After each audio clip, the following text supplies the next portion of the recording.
I can't stand it, dude. You guys think this shit's funny. You think I'm overreacting. And if you're sitting there wondering why the fuck I'm so upset, you should be asking yourself why the fuck you are so upset. Because I see it, motherfuckers. You don't. And we're in deep shit. Told my teacher, dumb bitch, I'm gonna get millions. Watch this. In the project living. Damn. Spoke it till existence. Voila. More change than 50. Got more cars than Diddy. I only weigh 180, but my watch cost 250. What's up, guys? It's Andy Frisella, and you're listening to the show for the realists. Say goodbye to the lies, the fakeness, and delusions of modern society, and welcome to motherfucking reality. Guys, today we've got a full-length show with a couple of good buddies of mine, Eli and Will. These guys we're going to bring them on here in a minute. They're going to tell us all about their stuff. But basically their biggest thing they've got going on right now is they are the co-hosts of a podcast that I was a guest on called Day $1 It's an entrepreneur podcast. And the reason they're here today is because typically out of the plethora of podcasts that I do, most of them just aren't great. And you know, that's my professional assessment. It's truth. And these guys did such a good job and had such an interesting story that I invited them to come out and join us to be on our show. And it just happens to be right in the middle of all this ridiculous bullshit that's going on in the world. And when I'm talking about ridiculous bullshit, I'm talking about us having a government that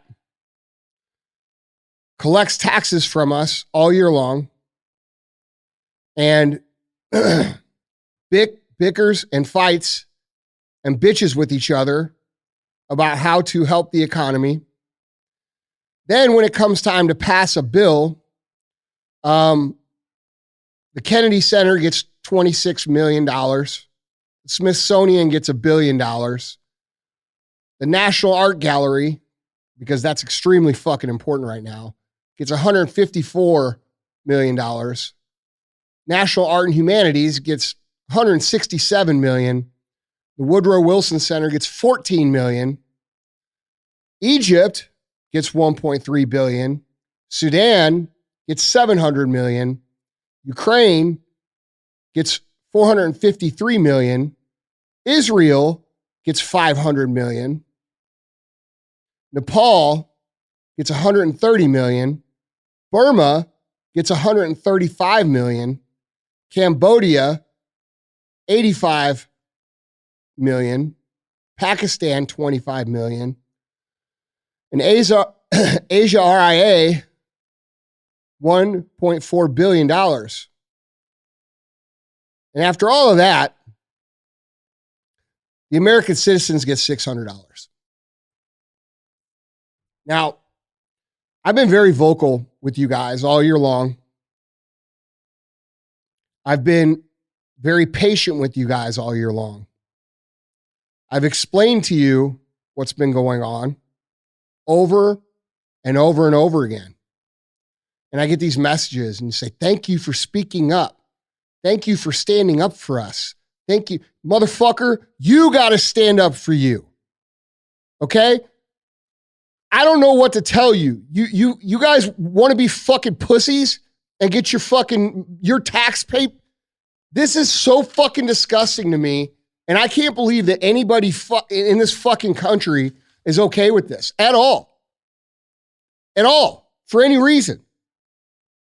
We have people who have had their whole fucking businesses shut down in the name of health, in the name of a fucking virus that has a 99.98 all-in survival rate. That doesn't even count if you catch it. And all you motherfuckers went berserk this year. You went and feared yourself into a fucking corner. And you allowed these fucking tyrants to close your businesses. You've allowed these fucking people to literally take your fucking tax money that they shouldn't even be collecting at this point in time anyway, and giving it to places like Ukraine and fucking Egypt and fucking Nepal and Burma and Cambodia and Pakistan. Oh, and buying art for the National Art Gallery. I read a text this morning from a 70-plus-year-old man who served our country in Vietnam. And the text was really fucking short. And it made me sick. And the text basically went on about how our generation of people, my generation of people, your generation of people are weak as fuck. And you guys keep fucking waiting around for someone else to come fucking do it. You keep waiting around for someone else to come save you. You keep waiting around for someone else to come and fucking fix things. You motherfuckers are the ones that you've been waiting for. Do you not get that yet? It's you. It's you. No one else is coming. No, there's not going to be this switch and then all of a sudden all the patriots come running out of the fucking hills to fucking fix this tyrannical shit. It's you. Now, I've been trying to get the word out for a fucking year, and all I've got is my ass blistered for it by stupid motherfuckers that can't even fucking pay attention to what's going on in the news. People who want to fucking make everything about race and everything about color and everything about your sexual orientation so that we can all fight about all these things while they fucking rob us and ruin our fucking livelihoods. Tell us that we can't go to Thanksgiving. Tell us that we can't go to Christmas. Tell us that we can't go to motherfucking dinner. Except they can. We see them fucking laughing at us, putting their fucking mask on right before they go on camera, talking about how, oh, hey, you know, just got to put this on for a little political theater. And you just fucking take it. You think these motherfuckers have any interest in you? You think they care about you at all? You're fucking delusional. These people are not like you. These people do not have the same heart you have. They do not have, there's no guilt. They don't feel bad for what they're doing. They're laughing. They're taking your shit, they're ruining your life, and then they're fucking laughing about it. And what are you doing? Well, thanks, Andy, for speaking up. Speaking up ain't gonna get it done, motherfuckers. It ain't gonna get it done. If you're so uncomfortable speaking up against shit that is fucking wrong, then you deserve to get your fucking ass blasted by these fucking idiots. You deserve to have your business closed. It's beyond my comprehension that some of you have allowed these motherfuckers to completely close your business. And you just sit there.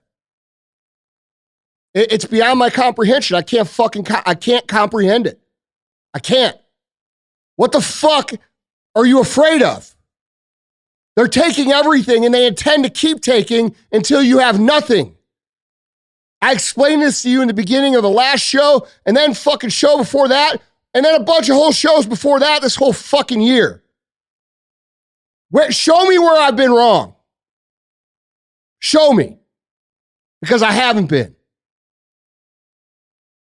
Now it's going to take more than a few motherfuckers like Ian Smith and fucking a couple other people with big fucking, sources of courage to fucking stand up and fucking do it. But you motherfuckers think this is just going to fucking hashtag trend its way to getting fixed, and it's not. These motherfuckers hate you. They fucking love them, and they love each other. And they're using you and taking your whole fucking life, your fucking kids' lives, and the future generations of this country's lives away so that they can fucking sit back with their fucking feet in the air and live this fucking life. And it's fucking wrong. I'm disgusted. This ain't no fucking act for me. I'm just not a game. I'm disgusted. I'm disgusted with a lot of you people who won't fucking even peep a goddamn word. You won't even peep a fucking word. Oh, we'll see what happens. No, we can see what's happening. Oh, who are you afraid of? You're afraid of some fucking idiot online saying, oh, you're a fucking misogynist. Dude, what the fuck? That's my fucking intro. I think it's an appropriate intro. I can't fucking do this shit, dude. Well, I think, what's interesting about it, and you look at the green energy bill that they've been trying to jam through the stimulus package the whole time. And, they couldn't get it passed because of all the fluff that was put in for the Kennedy Center, for the National Art Gallery, the billions of dollars that they put in that bill on the front side for stimulus. They wouldn't let it get through. They wouldn't let it get through and get passed. And now on the back end, when the people's balls are hanging as far as they can and their backs against the wall, they sign off on letting all $600. $600 fucking dollars. $600. And the sad part of that is like, even if the American people were getting all of the money, printing more money is not the solution to this problem. Printing more money and creating inflation and the inflation effect, and we can get into the housing market, but it's going to create a trickle-down effect in the next 4 years that is going to affect all of us. And for us not to receive that money on American soil is fucking, dude, that's fucking treason in and of itself. That's stealing. This is not allowed anymore. No, it's fucked. This is not allowed. All of you fucking listening right now, this shit needs to fucking end. And any motherfucker that thinks that a fucking country should be getting fucking hundreds of millions of dollars from us when our people are starving and they can't even open their fucking businesses and employ the middle class America, fuck you, man. You're the fucking piece of shit that needs to be the fuck out of here. I can't stand it, dude. You guys think this shit's funny. You think I'm overreacting. Consider it this. And I don't give a fuck what you think of this. Look at my life. Look at what I've built. Look at the companies I've built repeatedly over and over and over again. I'm a pretty smart motherfucker. And if you're sitting there wondering why the fuck I'm so upset, you should be asking yourself why the fuck you aren't so upset. Because I see it, motherfuckers. You don't. And we're in deep shit. You keep allowing people to take our fucking money, DJ, your money that you fucking pay taxes. You like paying taxes? How about that? How about a fucking $1 billion for some fucking art, bro? How about that? How about, no. Not for your daughter, Ryan. Not for your fucking kids, Sal. Not for your motherfucking kids. $1 billion for some fucking art. How's that make you feel? Makes me feel like shit, honestly. I was talking to Eli about this earlier when we were working out. In my opinion, I think Trump needs to veto this. He needs to throw this. He needs to shit can. 1,000,000% agree. And my thing is, the leg that he was standing on a few months ago, he was like, well, they bring me a standalone bill, right? Yeah. For stimulus, help, I'll sign it. Well, that's not what the fuck that is. So that needs to be shoved right back down up their ass, in my opinion. Look, dude, these guys created this whole fucking scenario for fucking couple different reasons. One, they want to win the election. Two, they want to establish a globalist, socialist, fucking communist, one world order. That's the fucking facts. If you cannot fucking see that right now, then your brain is not working properly. And that's about as nice as I can fucking say it. Okay? Oh, that's a conspiracy theory. Oh, that's a conspiracy theory. Oh, no, motherfucker. It's called a conspiracy. Yeah. I'm sure the Holocaust was a conspiracy theory before it got going. Is that okay to say? I mean, yes. You know what I'm saying? Like Stalin said it himself. I was talking to, this is when JP Donnell was in town, and he gave me the story, but I didn't know about Stalin. About pulling the fucking feathers out of the rooster? Yes. And it's incredible, right? So it's a different perspective on the boiling water with the frog, right? But dude, these are crumbs. These are crumbs, and people just keep taking them and keep taking them. No. Tell the story. Oh, so Stalin, he took a chicken, and he ripped all the feathers off of this live chicken. Chicken's losing his mind, it's running around crazy, it's bleeding, right? It ran a short distance away, and then Stalin dropped some food down, just little tidbits. The chicken forgot all about the pain, all about the struggle, and started crawling back to Stalin, and they took the food. And then he said, this is how easy it is to govern stupid people. They will follow you no matter how much pain you cause them, as long as you throw them a little lifeless, worthless treat once in a while. That's simple. I mean, so when you think about stuff like the Holocaust, right, how it got started, this is what it is. This is basic. You know what happens to politicians like that in history? They die. They get their fucking heads cut off. They die. And I think Publicly I think our fucking own politicians have forgotten a lot of fucking real history. Well, I think a lot of Americans have forgot real history. I'm just being honest. Well, no fucking Doesn't happen. city council executive. Oh, you can't run your fucking restaurant. How about this? How about fuck you? And until the rest of you motherfuckers out there get this attitude going, we ain't fucking changing shit. Because like I said, dude, we are the people that you're waiting for. You are the people you're waiting for. I've been fucking saying this. What I say over the summer, this will stop when what? We stop it. When we fucking stop it. Dude, I'm disgusted, man. And then you got this fucking old lady on fucking TV who's never done a fucking thing in her entire life. You go to her district in San Francisco, it looks like a fucking war zone. Highest population of homelessness.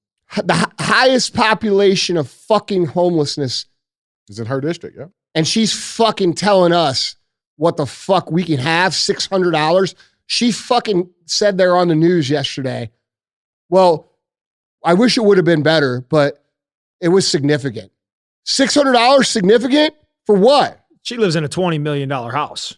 And you think about her rule, like her district. I mean, you can walk down the streets of San Francisco. Dude, I could walk out here and give $600 to any one of these guys and they're going to say, well, thank you, but it ain't going to change none of their fucking lives. No. Well, and when you decapitate our entire, you just take the restaurant industry because it seems to be the one that always comes back to the forefront. $600 fucking dollars. I mean, those people make $600 a night during the holiday season. You know, they're making fucking $300, $400, $500, $600 a night. And that's how they pay. I mean, I had a lady at the restaurant that we pick up from all the time. And she came out and she said her whole goal was to raise enough money for her daughter so that she could get braces. And her whole goal was to make that money during the holiday season. And that's like her entire fucking year was wrapped up into the hope that she was just going to be able to work to earn the right to give her daughter fucking braces. And these assholes are $600 fucking dollars. You live in a $20 million fucking house. $600 fucking dollars.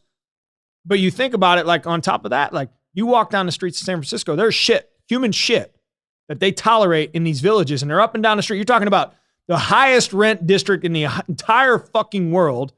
And there's humans outside shitting and pissing on the street. They tolerate that. That's what we're getting ready to be able to tolerate as a society. We tolerate Nancy Pelosi and her little friends' agenda and what they accept and what they allow. Like, that's going to be us. No, it ain't. Yeah. No, it ain't. No, it ain't. Well, Eli, what's your take on this? It's a lot to take in, you know. Well, I think first that deep, sexy voice is Will. It is. How are you? Will, why don't you appreciate introduce that. yourself real quick? We have a Will and an Eli introduction. My name is Will Grimes. I've got a deep, sexy voice. Strip club announcer. Actually, strip club talent. Yeah, right. Yeah. Now Not even fucking with you. that is I was believable. part-time. I was a weekend crew. It's a long story. It's, Weekend day shift. Well, I would dance as a, I don't want to say that. We'll get there another day. But I did a lot of time, did a little bit of pro baseball. One of my best friends died in Iraq on his first deployment. I leave a super short, not impressive career on that, and decided to go to the Marine Corps and start off on the backbone, man, of the Marine Corps Infantry. While I was there, I spent some time under Special Operations Command. And in addition to that, I was able to be afforded a privilege of being an instructor for the 1st Marine Division. I was a counter sniper instructor for division schools, a course called Urban Assault Leaders Course. So it's all of your just urban combined arms, man, of just, training guys up and getting them ready for deployments. And from there, did some government work. You guys probably call it mercenary work. And then from there, back home to my hometown to be a police officer. Did that for a while and had a good time with that, and got back to the community and into the streets and from there, of all things, got back into fitness. And my story, I had a buddy that was building a company, and he gave me an opportunity to be number 2 in his company, and I probably didn't warrant that, but I put a lot of passion and story behind it, and I started realizing myself as an entrepreneur. And so I met this guy, decided to we'll probably tell more of the story, but decided to get into real estate. And we crushed that. We do a good job. I'm very prideful of what we've accomplished. Kind couldn't be more a soccer mom than it is, I guess. But a lot of qualities, apply. But I guess long story long here before we get too detailed on stories is, I've seen it, in foreign soil. I've seen it in America, from a police officer perspective. And I've seen people hurt, it's not just the fun shootings and the chasing bad guys and the car chases. It's the verbal domestics that turn to physical domestic. And it's seeing good people make bad decisions, during harsh times. And obviously I was not a cop during COVID, but I can only imagine, and a couple things to take away from the intro is just when people aren't speaking up. I've got two things for that, right? Is people don't change until it's too painful not to, right? So when I talk to people, I have a big thing on stop worrying about your why. What's your why? I think that's hard as fuck, man. I think I'm still figuring mine out, and if I can't figure mine out to be able to pinpoint it, how do I expect others to? But I think trying to understand who you're not versus trying to figure out who you are, and your breaking point, and perspective, because if you don't even know how to resonate with that pain, it's never going to be too painful to change, right? And I think a lot of things that you guys are talking about, majority are uneducated and they're good enough. And I think we see this in fitness, we see it in business, we see it in a lot of different realms. People are good enough and they just haven't felt enough pain. Second point I have to that is camaraderie is forged in adversity. So in order for people to come together, right? Like let's use the Marine Corps, for example, different races, different religions, different music choice, different personalities. You got my back. You don't have to be best friends and drink beer every night. You're going to have Marines that are great friends that you have a good time with. You got Marines that are just, man, maybe they're into some different things than you are, and it's all good. And maybe you butt heads, in the field when you're training, and hey, and that's all good. But we're going somewhere, whether you like it or not. But I got your back, right? And that camaraderie that you get in adversity, is big. And I think America has an opportunity right now for everybody that does not appreciate what's going on to really come together, through big pinnacle people like yourselves that are really taking the lead, that are the Cavaliers, in all of this, to really jump on board and just understand that the camaraderie and the come together, and then being a force to be reckoned with and a movement is what creates change. If we're going to be onesies and twosies, right? If there's one restaurant opening up, for example, it's really easy to shut that place down. But if cities get just as busy as the riots were, with small businesses, and not only small businesses owning, people going into the small businesses, you're not going to have a police force that, one, they can't man getting rid of everybody in those cities. Secondly, I bet over half of those police officers choose not to enforce it in the first place, right? But it's got to be that type of movement. And I wish more people would understand the feeling of camaraderie and just a brotherin, right? Of not having to be the same, but just having the same goal, right? We're all working toward a common goal, maybe from different directions in life, but just backing each other up and just making someone or something bigger than yourself important right now. And just understanding whether you're a consumer or a small business owner, you both have roles, because those small businesses can open, but if nobody's coming in because they're too scared. So whether you're a small business owner or you support small business, like you breathe and you have a mouth and you wipe your ass, you could probably go to small business for something. You've got to support their initiative to open up, and you've got to make that stand and create change. And and you see it in riots, right? Like as in police work, what do they like to do? What do we like to do in a riot? Leaders, right? Head whatever's in charge, they go for those, right? They'll even split the riot. They'll even have police, right?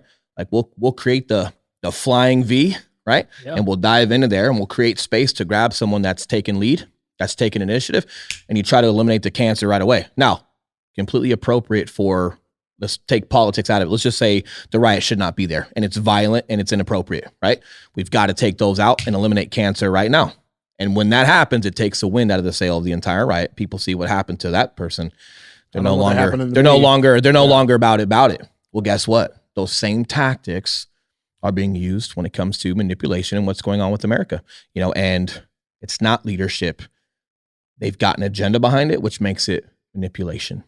Right. But the camaraderie in adversity is so important. And right now, America has an opportunity to create some change that they can back and believe. And there's a reward on the other side if you're courageous enough to either stand up for yourself or go stand up for someone else and support what they're doing. Well, and I think there's a great example with that. And we've been able to not only for us befriend, stand behind, next to, turn our community onto, like, look at Ian Smith.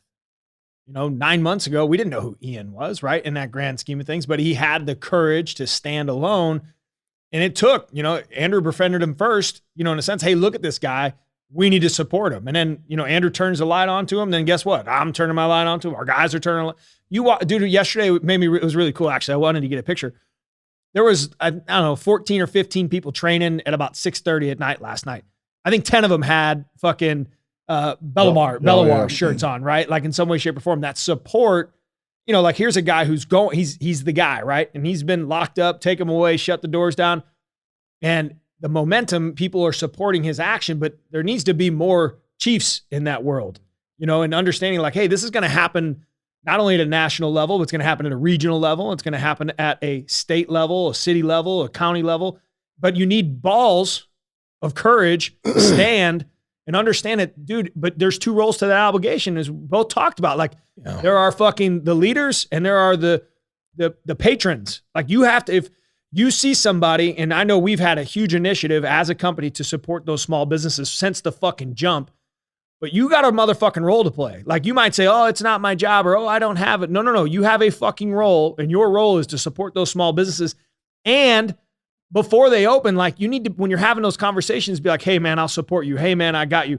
And that's that camaraderie piece that, that courage is there, but your role, you might not have a business, but you got fucking dollars to spend and you're working and you have that opportunity to be able to engage in those small businesses. Let those people know like, hey man, I got your fucking back. That's the unsaid part of that forged relationship that happens, whether it's a locker room, whether it's on the battlefield, whether it's whatever. It's like, hey, we might not be the same in a sense, but we're going to go fucking fight that.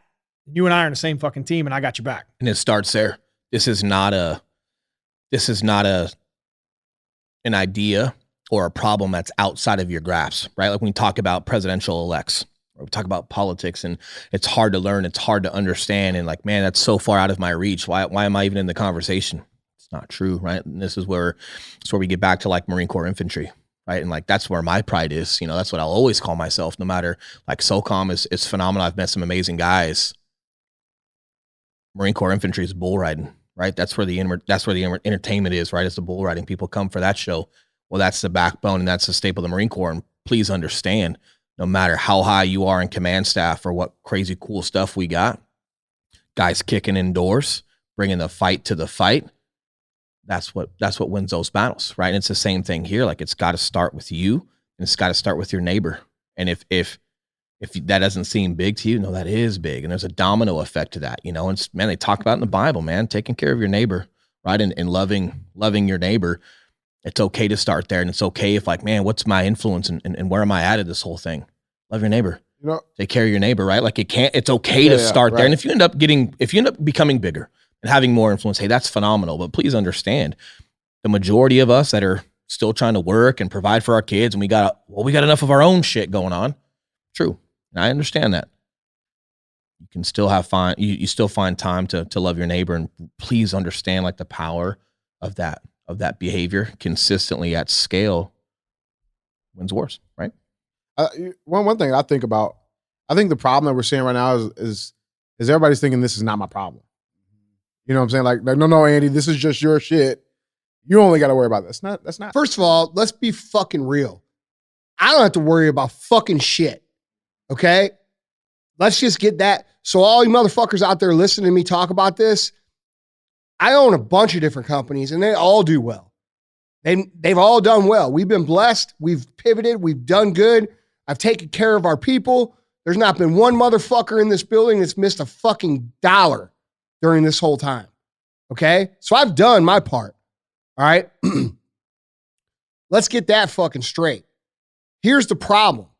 The problem is all the motherfuckers who are letting their businesses be fucking flattened by these no dick having fucking city councilman fucks, okay, who are fucking placating to the liberal agenda because they think it's the fucking thing to do. Okay? They're trying to be Gavin Newsom, or they're not going to like what happens to Gavin Newsom here soon. No. And you know what? when you're sitting there trying to pretend to be like him, you're going to get dealt the same shit that he gets dealt, and it ain't going to be good. So, but here's where I'm confused. All right. What about all the businesses that have the people who have fucking lost everything? People who have lost 30, 40 year generational businesses. Where'd y'all go? Did you just go home? I'm just saying, what'd you do? You just went home? Every night I fucking turn on the fucking news here in St. Louis. It's another iconic restaurant closed for good. Mangina's. Okay? Fucking, they're Manjas or whatever. I don't know what they call it. Yeah, but they got in Charlie Gito's too. Charlie Gito's downtown, which is a fucking staple of staples inside St. Louis. They close it? They're closed until further notice. Okay. I mean, that's closed. So all of these people with the local restaurants and shit, where the fuck are you guys? You're just letting them close your shit? And not doing shit? Because I'm going to tell you right now, that wouldn't be how I react. I'm out here risking my fucking reputation and my livelihood for people like you, and you won't even stand up for your fucking self. That disgusts me. Well, I think that's therein lies like the lesson that, you know, and you have to understand, you know, to Andrew's point, you know, there's zero benefit for you to have those thoughts and opinions, right? Fuck no. There's zero. Like there's not a monetary benefit in any way, shape, or form. And I think that's the thing that, you know, to Andrew's point earlier is like being able to see those things is a lot different when you're out of the woods looking down on the forest versus when you're in the woods looking through the forest. When you're in the woods looking through the forest, it's very hard to differentiate what's in front of you or how far it is out in front. But like when you have a different perspective, and that's to Will's point in regards to perspective shift, that perspective shift is like looking at, okay, well, let's talk about this $1 trillion deal. Where the fuck's money going? You know all their fucking buddies. No, that's my point. But like, why is that money not going to small business? Dude, why is there one motherfucking dollar, $1 going to anything other than the American people here? Why? Because I'm going to tell you right now, if I was fucking president, that would be it. And all of you motherfuckers that fucking think you see, dude, here's what we need. We need a complete fucking wash of all of these fucking old school fucking secret handshake, blue blood motherfuckers. And they all need to be fucking swept out. They all need to go to jail, and we need to start the fuck over. And that's what we fucking need. Yeah, I think just to be clear, right? Like I just to be clear with what you're saying, it's not that you're against giving money to other countries and helping out. It's that, hey, what is this thing for? What did you say it was for? Right? And then there's got to be integrity behind that, right? So, well, right now, under the current circumstances, I am 1,000,000% against giving a fucking penny to anybody until that America's doesn't back on fly top. our fucking flag. Well, you know, the idea behind that, you're on an airplane, right? You know, they give the safety speech, right? Yep. They tell you if the cabin loses pressure, what do you do first? Put your mask on. But do you put it on your kid first, or who do you put it on? Yourself. Put it on yourself. Don't include So yourself. if we want to help these other countries, that's fine. But we got to make sure that we still have a country to fucking help, right? And so if we're not taking care of ourselves first, we're not going to be able to ever help them. I don't think, and I think that's a very valid argument. And you're saying, I agree with you. I do agree with that. But I do want to make it clear, yes, we have to be healthy. We're not healthy right now. I am all for helping other countries and, you know, places that are, you know, struggling. I'm all for it, dude. But when it's like this for us and we're in danger of losing our entire fucking economy, see, some of you are so miseducated about what the economy is that you can't even comprehend a conversation. You think the economy is the Dow Jones or the fucking NASDAQ. That is not the economy. And that is not the people. That's the fucking stock market. That's measuring the richest companies in the fucking planet. Yes, they're doing well. You know why they're doing well? Because they've completely stolen market share from all the middle companies that aren't listed on that. So if we had a fucking middle index that you could fucking look at and say, hey, how's everybody in the middle doing? It would say 0. There would be no cream in our Oreo right now. No. And like, dude, they don't fucking, but people don't get that. They don't get it. Like, dude, we are suffering as a country because of the ignorance and apathy of our own citizens. I'm actually curious Will and Eli, to get your guys' viewpoints on this particular situation, because I love the market, right? It's kind of like, I'm not very educated. I'm not an economist in any way, shape, or form, but I do understand. I understand small business really well, and I kind of understand the consumer. And so, like in my brain, right? You see, we're looking at this huge influx of past due mortgages, right? Yeah. Late payments. We're looking at the middle class. You're looking at all these people who are starving to go to work. Okay. Housing prices are at all-time high. Interest rates at all-time low. Buying power is out the fucking roof, bro. Out the roof. I mean, I lost on a house on a fucking shootout in something I never thought I'd ever fucking even be in a shootout on. You just want to win the shootout. Bro. No, and I learned a long time ago, don't just stick your fucking ego out in front of that house bidding war is a loss. Yeah. And I'm sitting here thinking, to Andrew's point, like these, like, and I, dude, even with the guys that handle my money, in a sense, like I put all my money on the sideline. I'm very conservative specifically right now because like 1-on-1 is not 2. And I see 2006 in my brain all over again from the standpoint of the tumble, because the American people, and I'm not saying they're not smart in general, but specifically when it comes to money seems to be a struggle. Well, it's very not similar. taught. Not educated. It's not taught, just Not like taught, dieting. yeah. Just like dieting. Why is that? Well, this Because is they want why. the control. It gives people No power, shit. yeah. Yeah. You guys all out there think, oh, well, why didn't they not teach us anything that we needed to know in school? How come they didn't teach us how to balance our personal finances? How come they didn't teach us about credit scores? Because they want you to be in debt. They want you to have a shitty credit score, and they want you to be dependent on them. Are you? But very similar to weight, Andrew, right? Yeah. I mean, when you look at the comorbidities that you talk about the drivers in the farmer market, and I mean, dude, even look at COVID in general. Overweight people seem to be the backbone of that entire pinnacle of bullshit, right? You look at how many people die of obesity every year. It's 10 times that of COVID. Then you look at fucking heart disease. You look at any type of cardio disease in any way, shape, or form. That fucking thing, it's even more than that. Well, and to your point, right? Not to cut you off. No, you're good. One of your biggest frustrations is like, hey, we're losing because of the ignorance of our own people. And Yeah. it's like, so flip that to what you're talking about with like just health and fitness, right? Like you're obese and you know it, and you're still letting yourself be that, knowing it's going to kill you. No. It's the same behavior. They're not even doing this. They're not even willing to say, oh, it's my fault I'm obese. They say, Exactly. they've got this fucking cultural thing now where it's not your fault about anything. Okay? So it's not your fucking fault that you eat fucking 2,000, 3,000 extra calories than you should every day. Because I know when I was 350 pounds, that's what the fuck I was doing. I was eating 10,000 calories a day, drinking fucking Maker's Mark, and I was fat as fuck, couldn't even see my fucking dick. That's the truth. Okay? But I didn't walk around fucking pointing at other people saying it's your fault. You know what? It's your fucking fault I'm fat. Yeah. What the fuck? And to the flip side of that, I'm sure you had some people that had honest conversations with you. Hey, Andy, get your shit together. Like you didn't have people like there's Not this really. whole body positivity shit. Well, no, Andy, you look fine. Actually, that's what most people do. Yeah. I'm saying, Well, but that's the that's- same thing we have going on right now. It's a big problem. There's just a lot of integrity behind it, right? Like you're talking about the market, you know, and Eli. Bro, can if you speak. look in the mirror and you think you're fucking fat, guess what? You're fat. You're fat. Guess what? Yeah. That's the truth. None of your friends, your mom, your girlfriend, your fucking dad, your girlfriend does not like fucking you, fatty. That's a fucking fact. Okay? You might think that she does because she's a good person and this and that. And of course, there's exceptions here, but you're fat. You better be really funny. Yeah. There's got to be something. You know, That's man, so DJ, so I got to mentor DJ around the ways sometimes. Yeah. And my key lesson I've taught DJ in the last fucking year. Go ahead. Tell her a joke and then pull out your dick.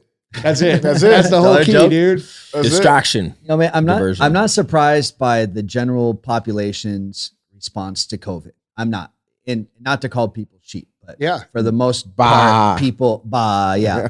I'm not surprised by that. What I am surprised is, man, restaurant owners and business owners, we're entrepreneurs.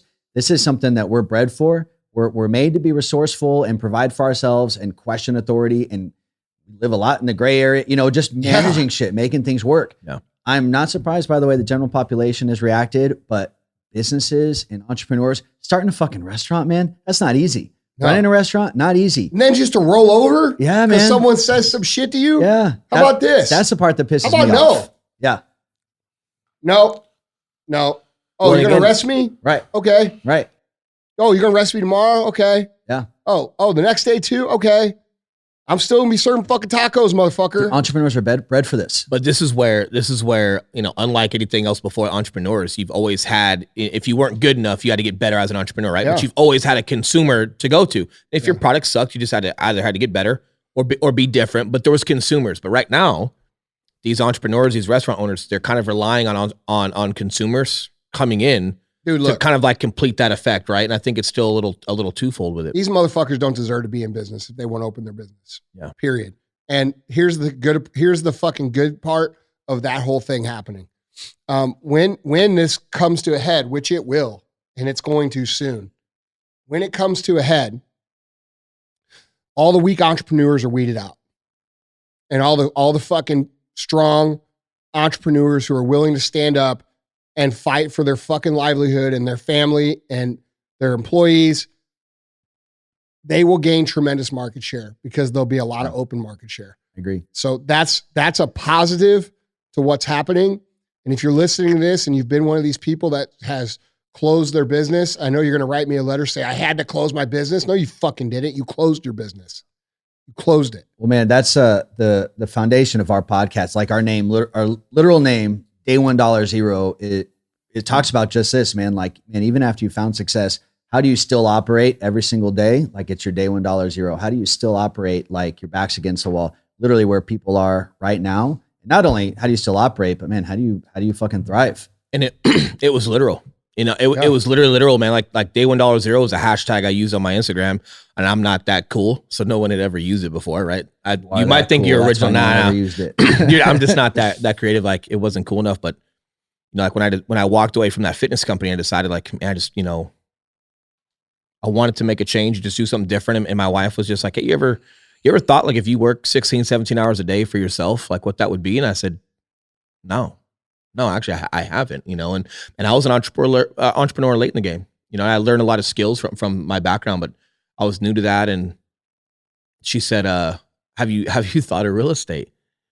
I just looked at myself like, are you fucking with me right now? Like cause I my ideology of real estate was, moms and dress nice. And For those of you guys listening, he's about 260 pounds and tatted bills. And I'm just like, what the fuck, And she's like, no, you're good with people, and you've got to be around people enough to really build value. And I learned some stuff because of us looking for commercial spots for the stores, and I learned it. But man, I had gone through fear before. I'd gone through unknown before, where I knew like I needed friction. So she's living with her parents. Our daughter's living with her parents, and I sleep in my buddy's mom's. She still has it. Y2K pantry. It was just big enough for a twin size mattress next to Fig Newtons. Now it's the COVID pantry. It's a COVID pantry. Now it's the COVID pantry. Fig Newtons, distilled water, and just weird shit. And if you're knocking on Fig Newtons, that's the shit, dude. Those Fig Newtons from '99 still good though. I bet. They were good. And here's the problem. Man. If you're a stress eater, don't sleep in a fucking pantry. Yeah, right. The Like snooze button. You're just like, yeah, but man, like that was my thing. You can go to my Instagram right now, Will_Grimes. You can go there right now, and you'll see, video of me driving Uber and Lyft at night just to make a buck, to feel good about providing for my daughter a little bit while I was going through this. Man, I'd wake up, I'd get my mind right. I woke up and I went to the gym. I got my mind right, and then I spent all day studying for my broker's license. At night, I'd go off for a couple of hours, and I'd let people not value me very much because I'm driving Uber and I'm driving Lyft, but I needed to feel. Dude, that's just humility, man. It is. Yeah. But go. Don't be romantic how you make your money. Yeah. Just do what you got to do for that next opportunity. Do you know how many people I meet that are fucking they're they don't even grasp that. It's like they're better than that kind of work. Like, what the fuck are you talking? Dude, I will shovel fucking shit. I'll do whatever the fuck. I'll eat shit. I'm serious. I don't give a fuck. Like, dude, you know how much shit I've had to eat in the last 20 fucking years, dude?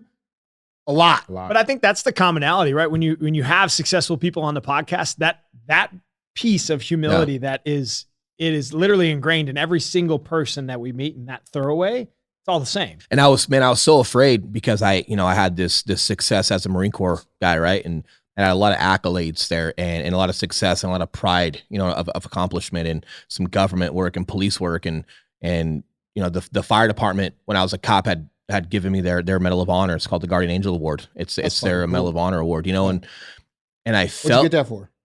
For an explosion Yeah, a semi explosion that blew up the entire highway, but we were able to get a guy out and he lived. And That's fucking awesome. yeah, man, I still got some scars from it. And They had to upright row this fucking 300-pound semi truck driver out of his cab.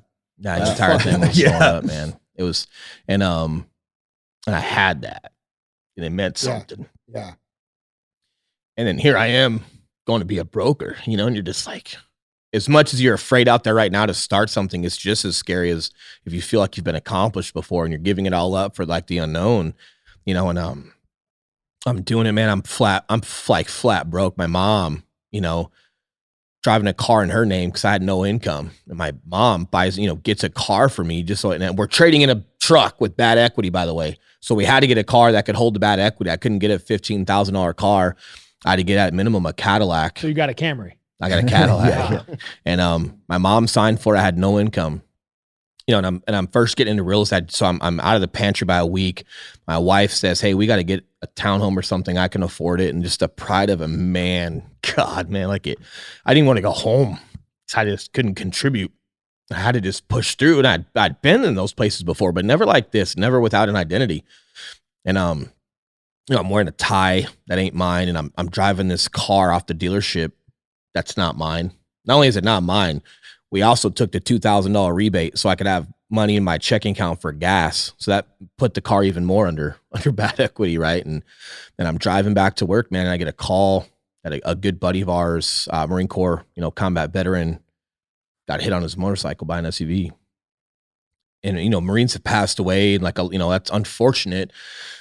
When guys come home, it's car accidents, it's suicide. There's a lot, and it's not that I was ever numb to it. It's not true, but just for some reason, this guy passing away. And when I heard it at that point in my life, it was, man, I wasn't trying to feel bad for myself, but I literally looked down at the tie I was wearing in the car I was driving. I'm just like, what the fuck am I doing, man? And I go to work and I try to just do the best I can with some calls and just get a couple more hours in. And I'm headed home, and my wife calls, and so I'm on my way home a couple hours later, and I tell her, and she's kind of upset. I'm like, "Hey, please don't feel bad for me."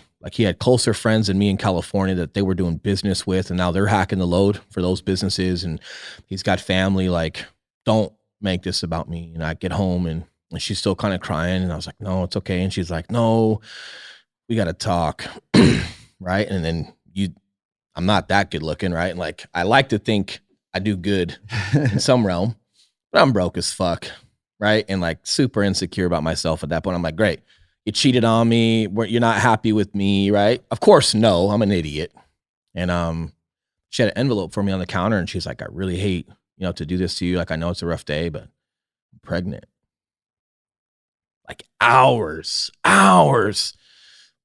just after hearing that, man. And I was speechless. I knocked the wind out of me. And Well, fuck, bro, is better than the alternatives. it was, Fuck. and Perspective. Yeah. perspective, but it got me dialed in because I saw, we found out we were having a little boy. And this is important for everybody to listen. This is the point I'm trying to get at right now is I stopped trying to fit in to real estate. I made real estate fit me with just remembering, as a father, what do I want to be remembered for?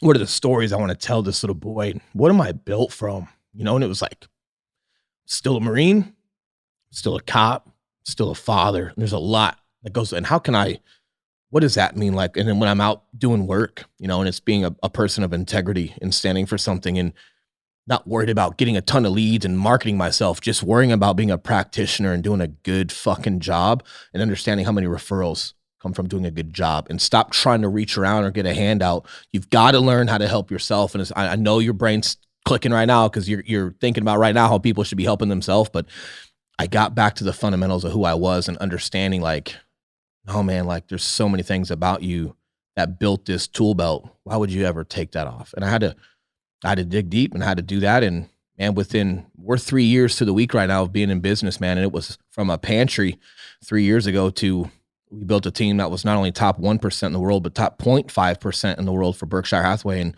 and that wasn't big enough for us. That wasn't successful enough. We wanted to branch off and do our own thing and get with some big hitters. And now we've got a different business model, and with EXP, a great business model where we can grow our brand nationwide and we can start educating So we're building an online course for realtors, kind of like Real AF. Here's a no bullshit how to take care of a client. Bullshit. Here's a no bullshit how to market yourself. Here's a no bullshit of forgetting. Don't forget you're a practitioner. Not how to walk in with a box of Long Johns and look like a fucking turd. There's a lot of But fucking be an bullshit in real operator, estate. right? So now we're building that course out and we're bringing people around us, through the model of EXP and just not only being, a person that wants to be up front and take the lead, but giving them tools that they can take with them and start taking action with and being better. And it's important, man. And it's so important right now. And like that lesson about my son and just having that wind knocked out of me, first and foremost, a gift from God, right? Like, and if you, man, I'd be blind to not see that, but I'm also a big person on like just opportunity. You know what that perspective. was?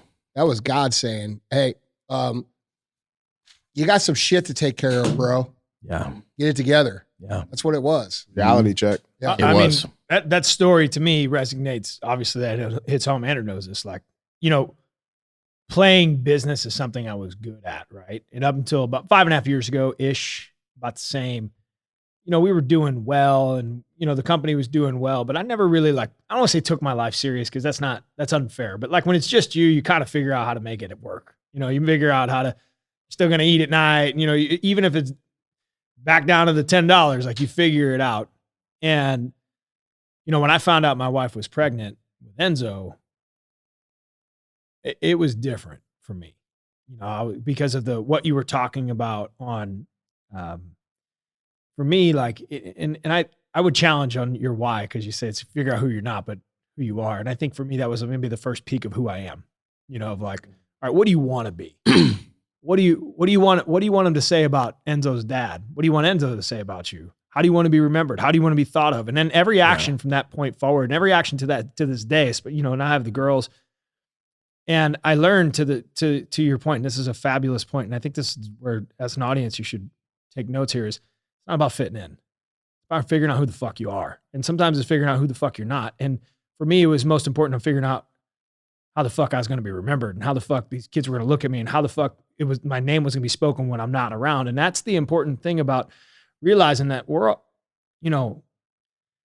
a lot more alike than we think. And this active kind of playing life in this false sense of like, hey, let's all get along, in a sense like, dude, fuck that, man.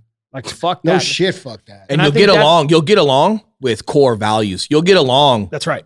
If you all have integrity. Look, dude, I have zero what I mean? interest in getting along with fucking anybody who isn't like willing to stand for the fucking truth. And that's what I mean. So celebrating diversity, Yeah. right? Like if everybody is on a mission, right? We're a part of something bigger than ourselves. We all don't have to like the same things, but if our core values are similar, where we have integrity and character and standing up That's for certain right. things, we can be completely different. That's right. And celebrate the diversity That's of it, right. understanding we're all on the same mission. And I appreciate what you're saying and well, like your why. There's a gentleman, Marine Corps commander of mine by the name of Brian Shantosh. I actually wore this shirt for him Tosh.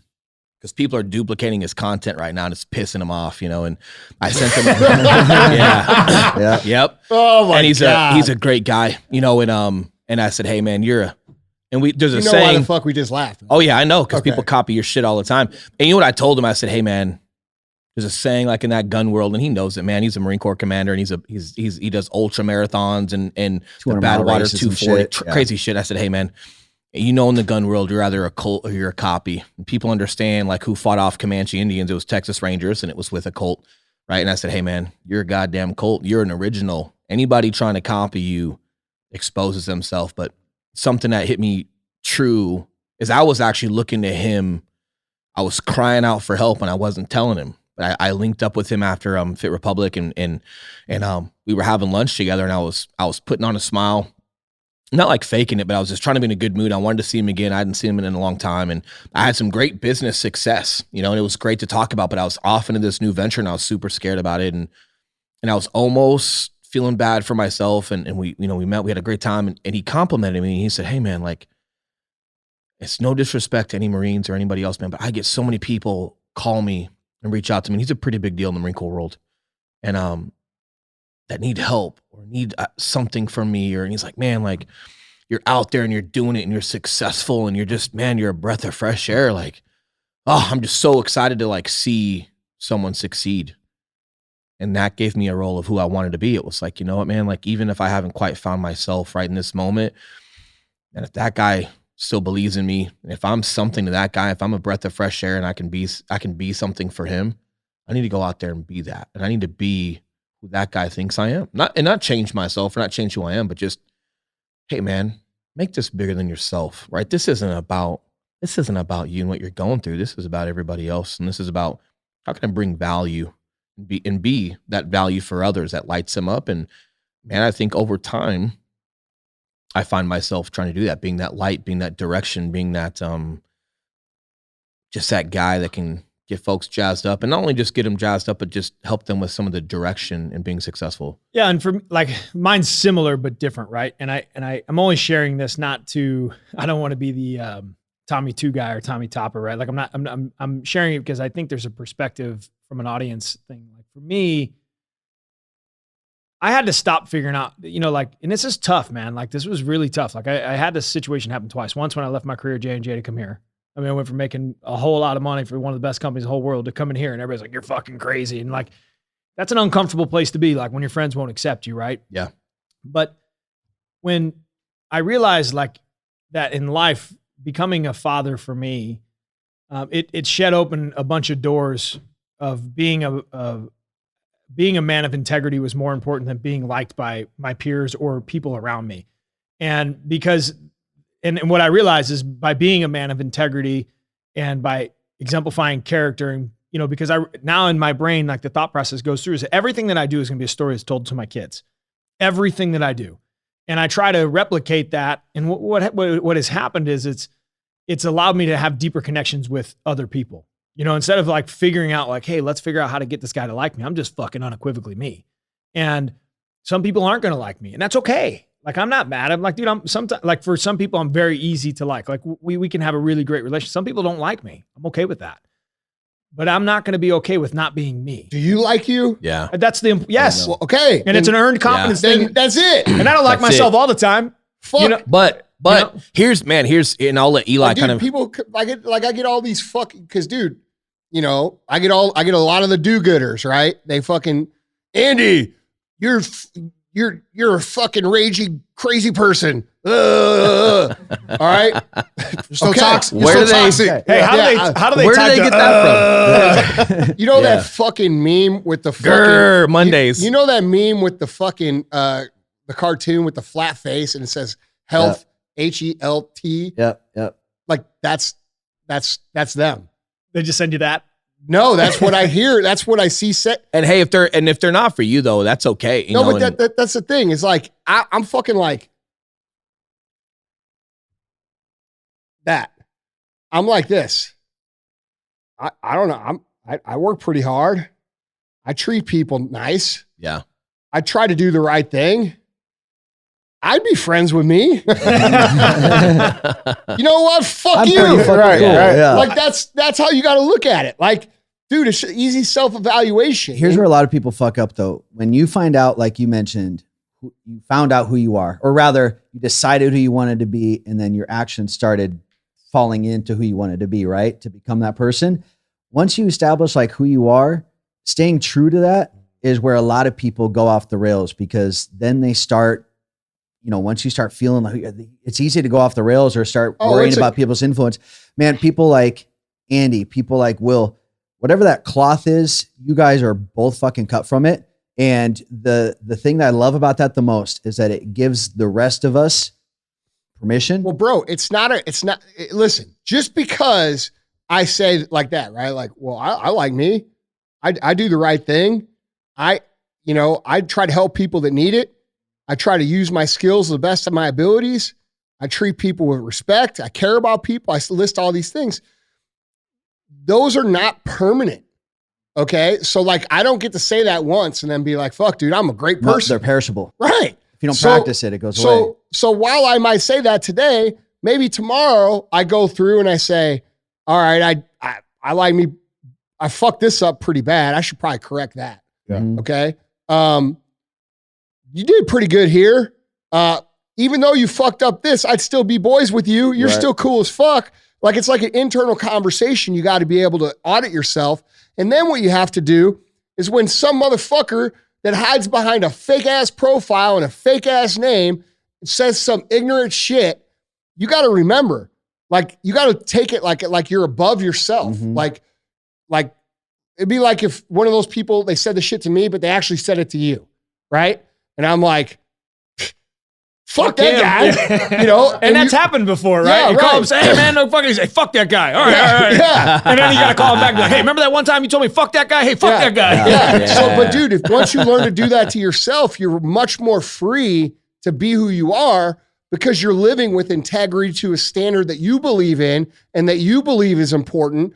And dude, if you're doing that, even if you don't do it 100% of the time, because we fuck up, right? All of Humans. us do. Yes. You're supposed, not only do you fuck up, you're supposed to fuck up. Part of the process. Read the Bible, dude. Well, and when you talk about like how things are perishable, right? Like you got to run that after action report with yourself every day to like figure out where you stand with yourself and are you adhering to things that are important to you. Here's what's also great about that. If you're not happy with yourself right now, or if you could be a better person, you can start right now. Like it's not who you are, it's just where you're at. We were talking about this in the gym today and it's like, hey man, this doesn't have to be who you are. This can be just where you're at. But you can make the decision right now to start being who you want to be and emulate that. And just as quickly as it can go away if you don't maintain it, it can also quickly start right now if you just make that decision. But life is an evolving equation, though. You know what I'm saying? Like, it just 1 + 1 is 2. Well, the problem, Sal, the problem is that most people don't see it that way. You're 100% right. It is an evolving equation, and it is a consistent evaluation of our own personal qualities, right? I did good here, I did good here, I did good here, I did good here. I'm doing good, all right? The first time most people ever get this thing where they're like, fuck, I'm doing good here, I'm doing good here, I'm doing good here, I'm doing good here. They take this and they put it in their fucking pocket, and then they run around the whole rest of their lives saying how good of a person they are. Right. Yeah. And the problem is you're a piece of shit because while on December 21st, 2020, you had all these things. December 27th, 2027, you're completely opposite of that. And it's like the dudes, you know, it's like the fucking dude Throw a from football over Napoleon. that That's mountain. right. Oh, you knew I was going to say that. Uncle Rico. Yeah, Uncle Rico. It's like All fucking Uncle Ricos, dude, man. put me in the game, we would have won state. You know? Like, that's what people do with their own lives. Yeah. And like, dude, that's why you lose. Well, and maybe you're just afraid to evolve too, right? Like we can talk about this in business of just, we see a lot of this with veterans, man. Like they love veterans and they love the veteran community, they love active duty, you know, community, but you can't just wear your high school letterman jacket. Like you're out now, you've made a decision to get out and you've got to find a way to evolve, right? And a lot of times it's You just don't still based wear off your jacket, of, bro? Man, I can't fit that thing. Roll it now. in his fucking roll. We were gonna, I just dude, got this fucking visual of like T-Tops fucking Trans Am. Yeah, fucking dude. Will getting out with his fucking Letterman's we're in- jacket. we're in I your- was seeing a Cadillac, bro. yeah, He was man. about to put Dan Bailey's jersey on and be like, fat guy in a little coat. Back in the locker room there, Right, man. Farley shit. If you next time you talk to Dan, I refer to Dan as a half-size human. Yeah. And so I will send him videos. So Uncle Rico. those of you who don't know, Dan Bailey is one of our athletes. He's one of the most, There's Dan Bailey right there. one of the most handsome men on planet Earth. He is a role model from the standpoint of how you should operate as a human. We have a great relationship. And so I might have had a few drinks with me one night and I kept fucking with him. Dude, CrossFit. You sent him pictures of your dick, didn't you? Yeah. Well, Yeah, that's all right. man. Everybody likes him. At least that's what I tell myself. See, I like it. Therefore, Everybody, you should like everybody it. likes Dan or Yeah. your pictures. And Both. Dude, They're I was inclusive. crying. I was sitting in his locker today, just taking selfies, like crying and sending it to him. He was actually going to come. He he's thought rubbing we were, his balls all he- over his shit. No, man. he thought we were coming next week, and he was going to come down and hang and hit some workouts with us, and he couldn't best, come. dude. So now I'm just guilting him for the entire week. And but a good guy. But back to evolving, it's like, man, there's a lot of fear behind that, and a lot of guys. Well, no, God damn it. I got to finish my Oh story. yeah, I'm sorry, Sal. Listen, I let you throw those plugs in there. You were good. Those were good Will. incognito plugs. Will, Will. Will, you've been hanging around me too much. All your I did. Listen, Telling you did you, good. it's come from You the gave same your pot, answer. dude. I will fucking stop your motherfucking story and start a new story. Oh fuck! Hey, what? I ain't got nothing to say. That's right. You better not say nothing. All right, Sal. Turn the camera back on me, please. So we were drunk one night. I was drunk. He doesn't drink. And I was in his You were talking ass, about my not plug. literally. You were talking about my in his Instagram, ass. Will_Grimes. Yeah. You were talking about that. And I was Oh, telling him now how it's good. CrossFit isn't a sport. I was just fucking, it ain't no ball. There's not a ball involved. You know what I mean? Like, Oh, it's not a shit. sport. You know, CrossFit people don't like that. Yeah. And I said, you know, and he said, oh, let's do muscle ups and let's do ring. I was, listen, you're a half size human. It doesn't fucking count. Abs don't count unless you're over 200 pounds. That's Like a fucking That's a fact. fact. Legit. And so anyway, Science, bitch. So about 3 or 4 weeks goes by, and like, I always send him videos from Enzo, and be like, "Hey man, you borrow some clothes of Enzo," like fucking around with him. But him and I have a great fucking relationship. Next time you tell him, bro, like he's just half-size human. Yeah. Now your story, goddamn it. Self-evolving. We're evolving. Yeah. The evolving equation. Well, and you see it a lot. We talked about it in your office a little bit, man. Like the veteran community, it's great, and a lot of them are super amped, but it's like we tend to stay in that shell, right? We tend to like fall back on those accolades or what we used to be, and we could be a lot more productive with ourselves, right? We could find a way to like, hey, how do those skill sets that you came from help you build something now versus just talking about old times or what it used to be or how society is not what it should be. And it's like, man, it's not that I don't agree with you. I agree with you, but man, we've got to find a way to constantly evolve and figure out how these tools push us forward. And you see it, man. You see a lot of the high school Letterman jacket behavior. And it's like, man, like I don't want to just talk about the Marine Corps, man. I don't want to just talk about what we used to, like, I want to talk about what we're doing now.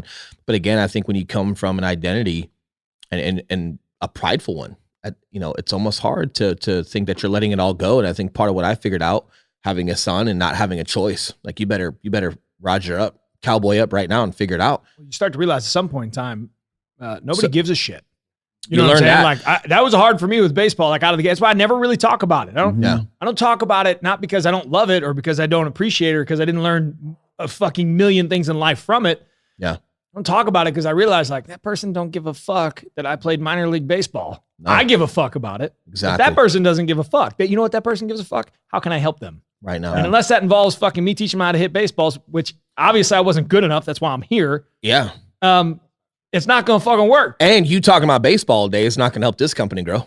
Right. So like you also had to let go of it to an extent and understand like where those conversations and where those memories lie. But then what I got to do to get after it every day and what about baseball and what was I good about it? Where did I put the work in? What about that makes me good here? And we've just got to evolve. We've got to be better. And right now, to your point with what's going on with COVID and the elections and everything else, it's like, hey, what are we doing right now to improvise, adapt, and overcome and get ourselves back to where it needs to be? And if we're not a restaurant, if we've got to do something else, hey, that's fine too, if that's your decision. But what are we doing versus laying on our back and pointing fingers or just not helping each other? Like we've got to evolve. We've got to get better. Well, people think that like you guys think there's going to be some day where they come down and they come and say, "Oh, the lockdowns are over." That's not happening. No, that's not fucking happening. All they're doing is moving the goal line. That's right. And City now, of power. They're not giving it now back. the goal line is being moved to environmental lockdowns. Oh, the environment did so well over 2020 because of the lockdowns. We're going to keep living this way so that that's the next thing. They forget we're the environment too. Oh yeah. Yeah. Don't get Eli started. He is a book of every conspiracy that's ever been. No, legit. not that bad. No, Just the I don't true give ones. This motherfucker Bro, that yeah. Tinfoil hat, baby. That's not a conspiracy. No, No, I know. I'm not that- saying like fake. I'm just saying like, man, he's on it with that stuff, and it'll open your mind. And Just questioning don't go shit, smoking man. weed with this guy. It'll get you. I will all day. Andy, question for you, man. When you're talking about, when you're looking inside, right, and you're doing those self-evaluations, like I learned about that from Will as after action reports. I'm curious, as an entrepreneur and civilian, is that something that you just learned? And I'm always curious about this stuff because I do think there's a lot of cool stuff we can learn from veterans and military and the David Goggins, the Jockos, the Wills, having these veterans that can also articulate and talk and speak to the things that helped them and how that can integrate with civilian life. Is that something you just learned yourself? Is that just something the reps over the years and years of doing business? Is that something that was taught to you by somebody? Because that's not intuitive for a lot of people, man. Most people look In terms of what? just being intrinsic and doing those self-evaluations and Being honest with yourself. Well, Yeah. I mean, fuck, man. I was fat my whole life. Like I told you guys a minute ago, no one tells you when you're fucking fat. So I had to figure out a lot of real truths. You want to hear some of them? These are the truths. When you're fat, you can't have sex. So you got a real big problem whenever you're fat as fuck and you like good looking women. Your friends ain't gonna tell you you're fat. Your mom ain't gonna tell you you're fat. Your dad might tell you you're fat. Maybe.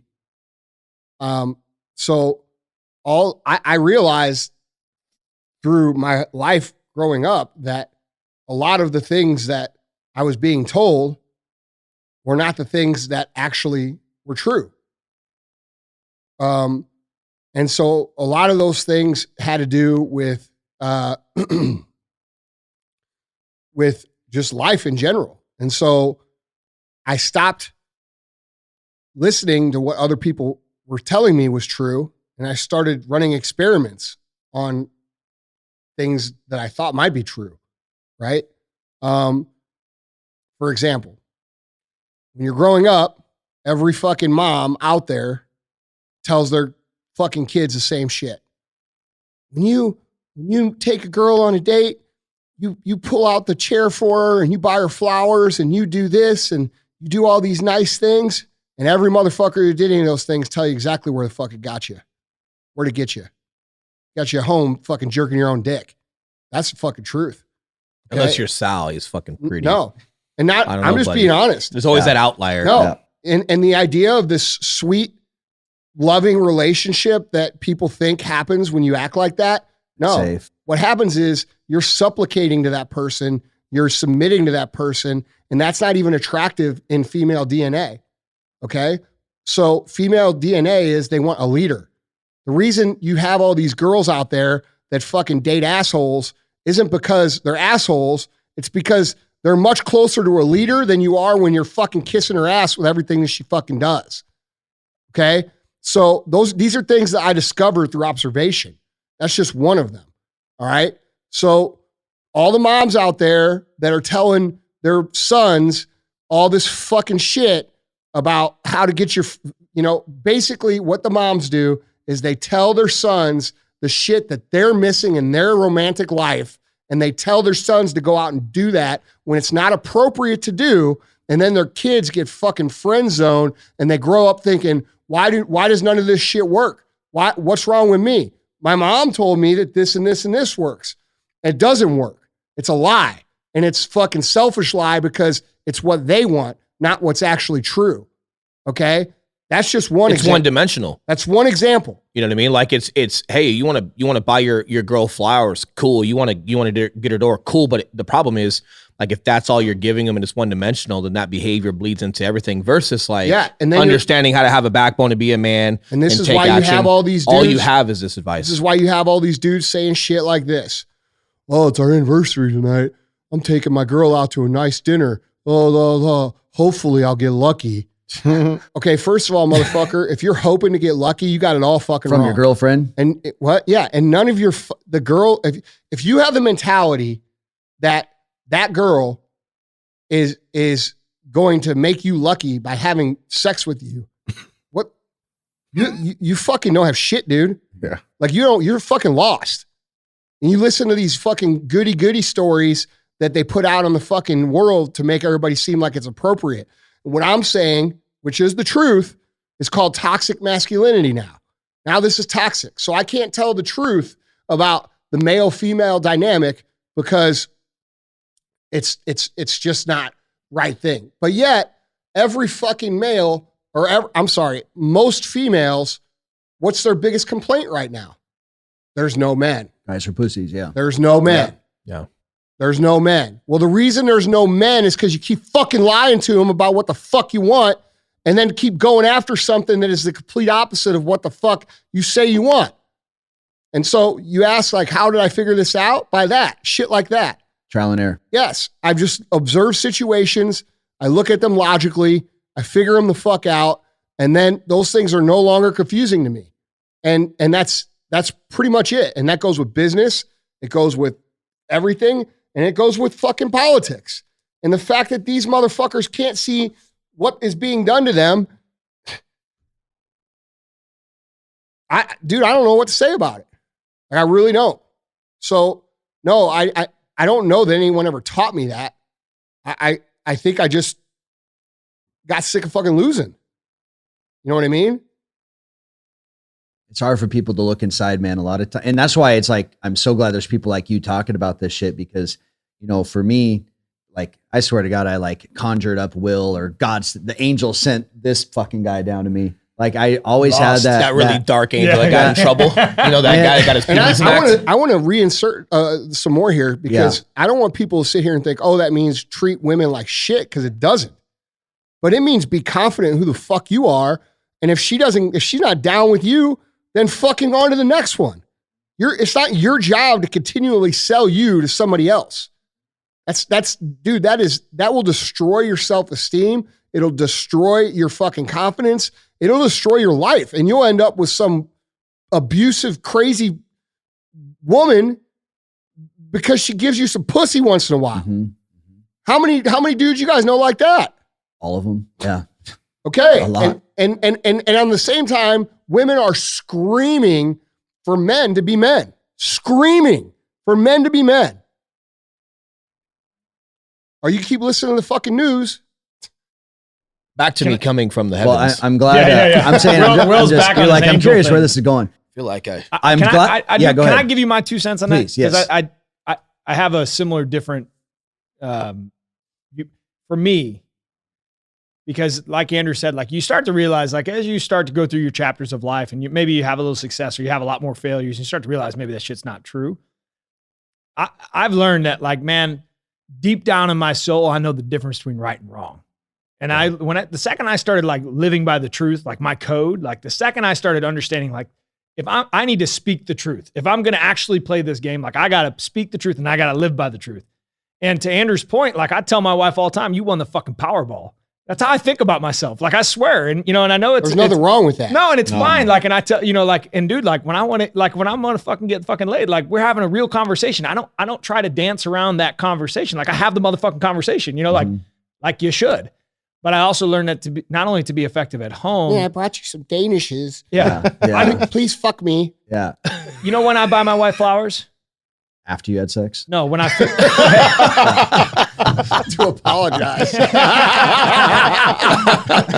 wait. Yeah. Did she tell you that? Wait, No, but when I feel like it.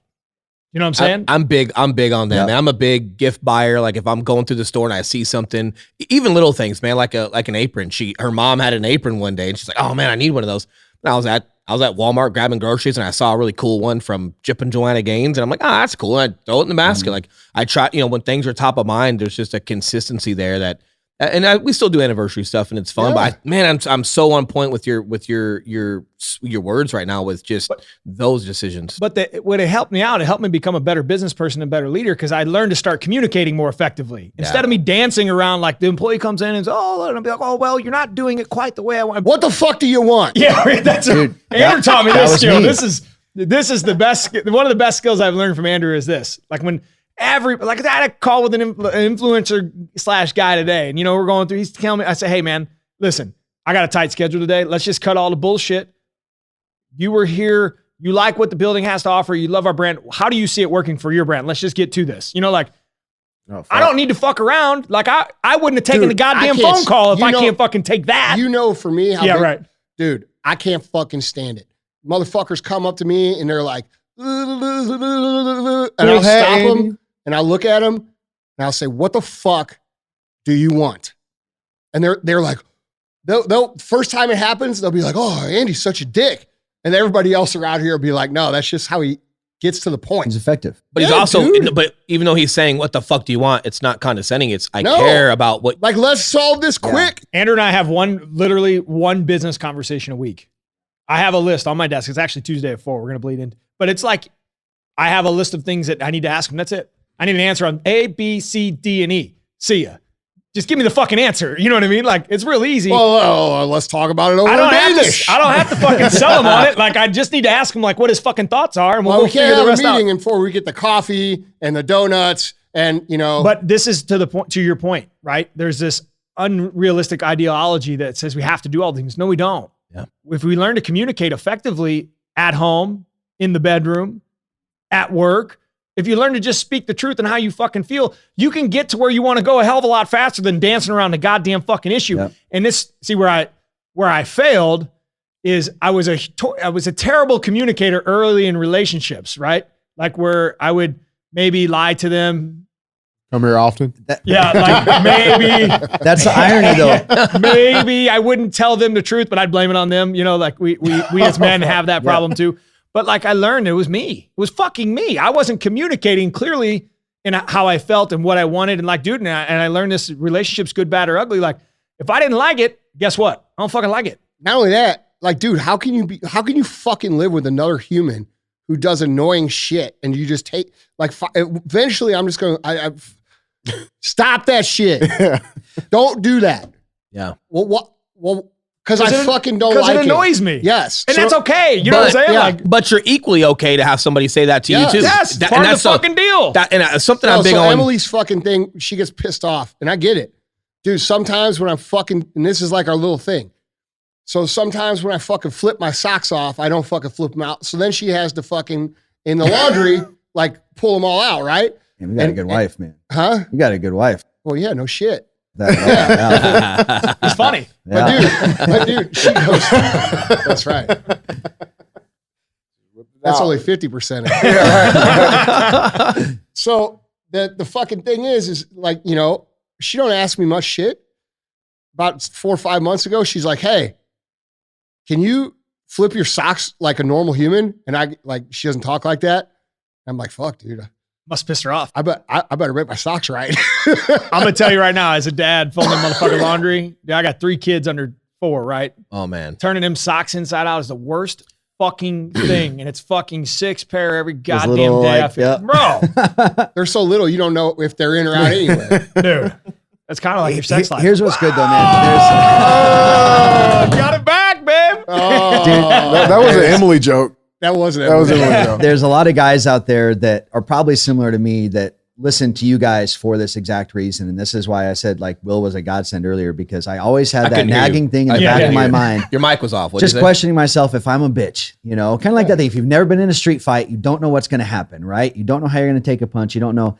And I always had that in the back of my mind. And guys, it is so critical. If you don't have a Will in your life, you got fucking Andy. And that's what these podcasts are for, because it's like, Well, now they got you guys too. Giving guys permission to That's why realize I brought you guys on. dude, Yeah. we know, man, like your thing about you failed at being you're probably trying to be a good communicator, which is why you failed at being a good communicator. Well, that, and I think, and not to cut you off here, but I think especially when you're growing relationships and just everybody having thick skin, or like when you're asking people, what the fuck do you want? On the surface, it sounds like you're cussing them out.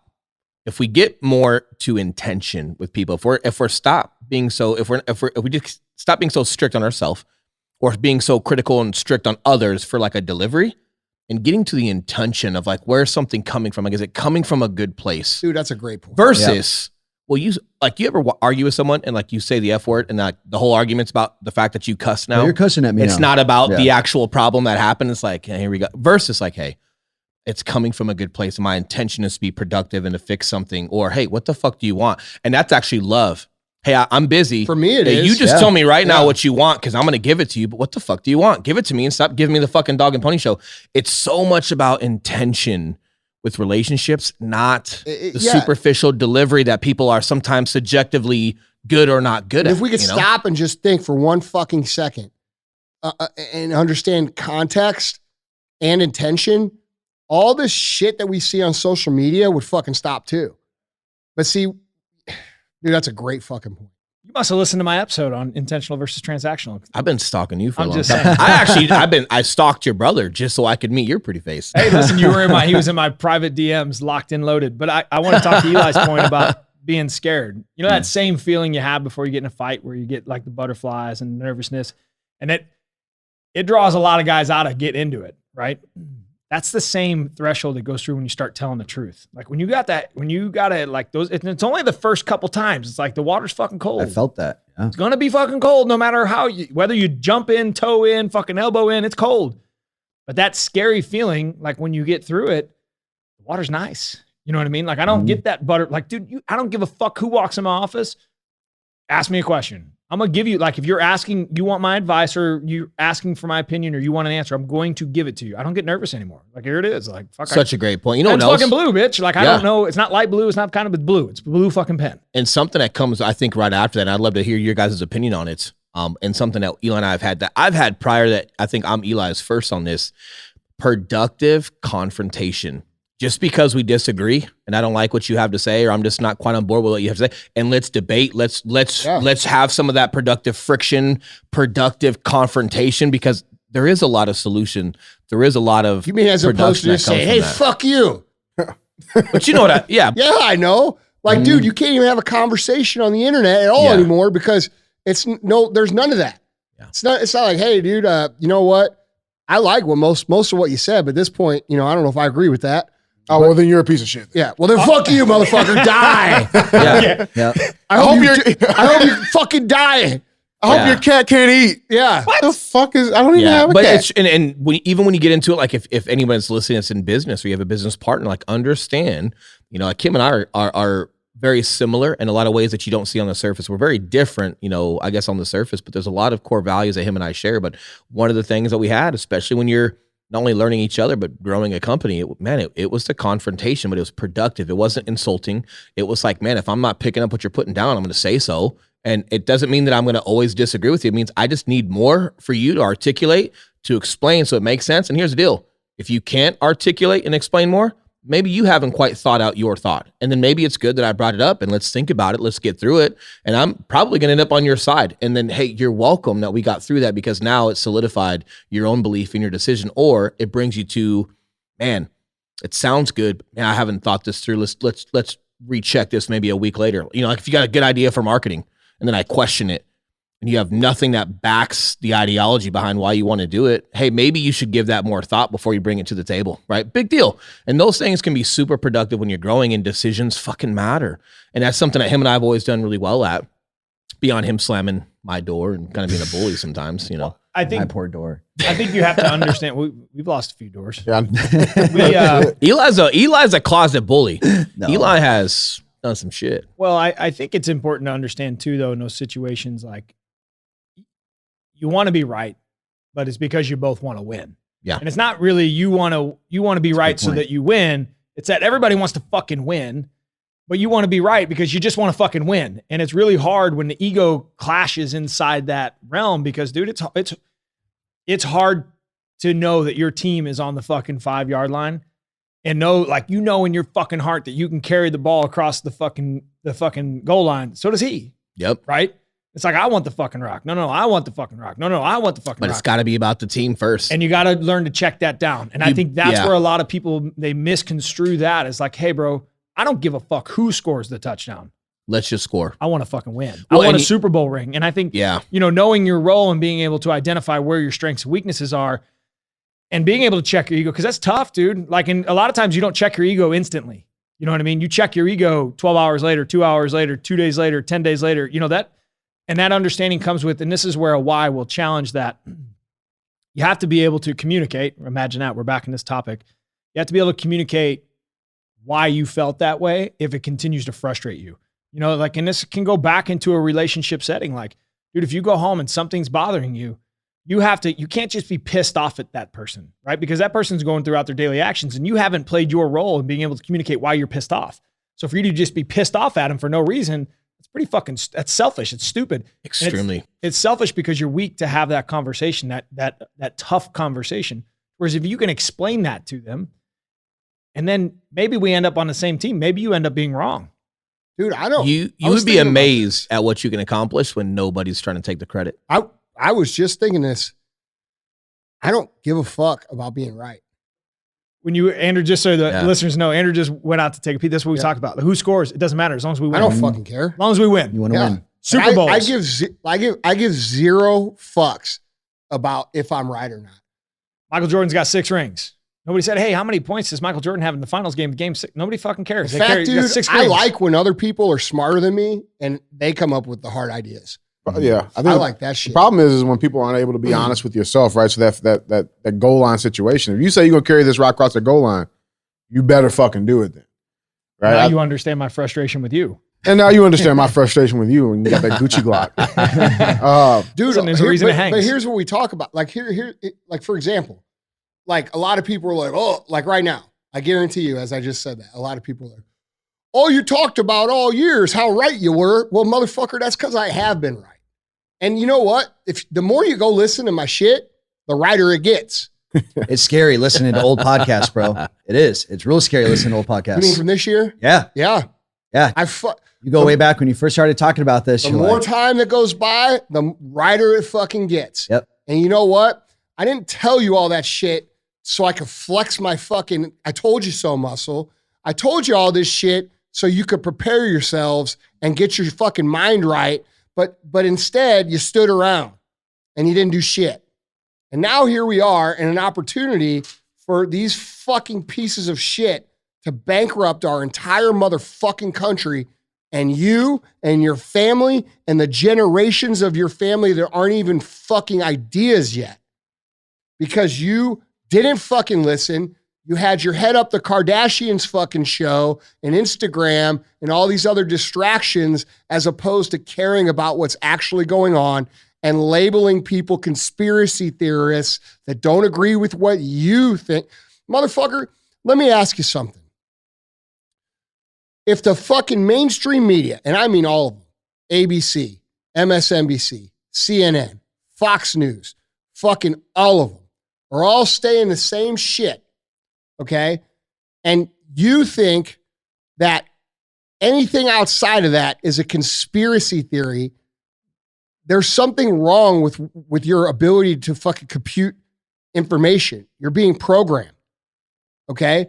And I don't know how to get people to understand this. I don't fucking I don't know what to do. Like, what the fuck do you do?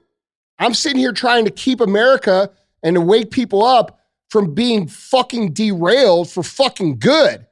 And these motherfuckers, that's disinformation. Motherfucker, disinformation didn't even exist until 2020. It was just called a difference of fucking opinion or perspective. Now it's disinformation.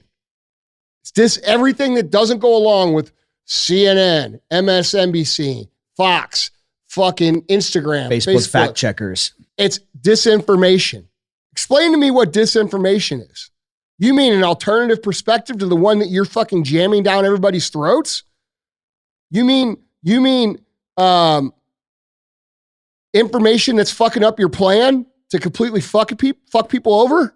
That's disinformation? Then yes, I am the king of fucking disinformation. But I think that's like, you just bring up a great point, right? Like being right. Everybody want to be right? No. Dude, I didn't want to spend this whole year. Dude, I got the Arte Syndicate, man. There's thousands of business owners in this fucking group. You think I wanted to spend my whole year on the phone with motherfuckers crying because they're losing their goddamn businesses? You think I fucking like that? No, I'm talking about the media. I got every fucking person out there that wants to virtue signal and tell everybody how great they are and how good of a person they are. Like these people posting pictures taking the vaccine like they're fucking got their first shot when they're fucking 3. Acting like they're taking the vaccines. Dude, and you fucking people can't understand and can't get behind, like. And Sal, you're talking about the media wanting to be right, and pushing the narrative. I just think it's, like it's everybody from a mindset you want to be right. Like when you vote, you want to be right. So you want your team to win. And like in the coronavirus situation, like you want to be right so badly, you hope he's fucking wrong. That's right. It's all ego. But when he's right, you hate me. You hate it's an ego issue where you can't learn. This goes back to who scores a touchdown. It doesn't fucking matter. What we should be mattered about is Americans, and that's where the shell game goes on. It's the frustrating piece is like, as Americans, they got us fighting over here so they can slide the money over here. And that's what we got to wake up to, because I think when this first came out, some of us had the thought of like, cool, not cool, Corona, but cool, this is bigger than politics. Let's get it right. Not, are you right or you right? Let's get this right. And I think when people were first quarantining and people were first being proactive, a lot of it was good natured of like, we just want to get this right. I agree. And then what happened? I agree. The problem is you've got these, everything gets snuck back door and then nobody's answering it. Nobody's talking about it. There should never, ever, ever, ever, ever, ever be a fucking shutdown of any businesses for health concerns. Should never fucking happen. The people who are scared, just like every other pandemic on the face of the fucking earth, should stay home. The people who are immune compromised, stay home. There should never have been a shutdown. Should never happen, and it should never be allowed to happen again. We've never done it. We never did it. Nobody fucking did it.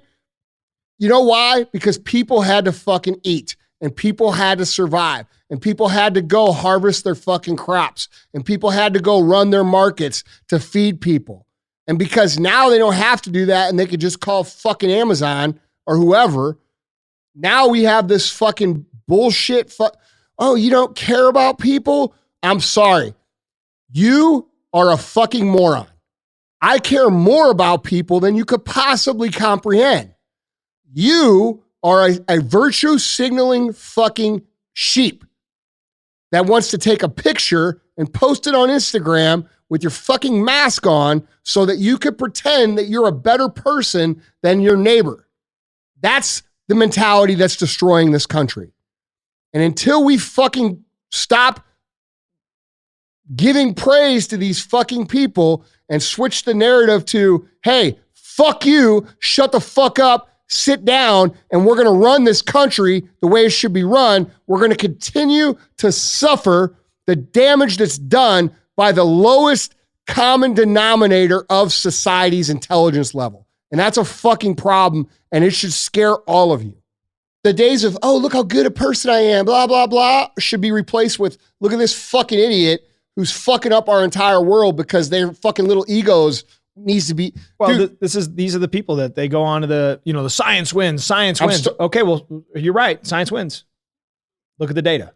Yeah. Like, you want to play that fucking game, you got to be able to look at it. Okay, after this, we all score touchdowns and the fucking time punches the fucking clock. What's the score of the game? The score of the game right now is we, the people, got fucked and we got bamboozled. And all these people I'm talking about that virtue signaled their fucking whole year away, you're the reason these people are fucking losing their businesses. You're the reason these people are killing themselves. You're the reason of the extra suicides. You're the fucking reason. So sleep with that, motherfucker. Sleep with that shit. That's the truth. And just finding a way, I think it's important, especially at the individual level, right? Like, as big as we talk, being relevant, right? Just your own integrity with who you are as a person and what you stand for, and having a backbone, and being relevant. Like, where can you go?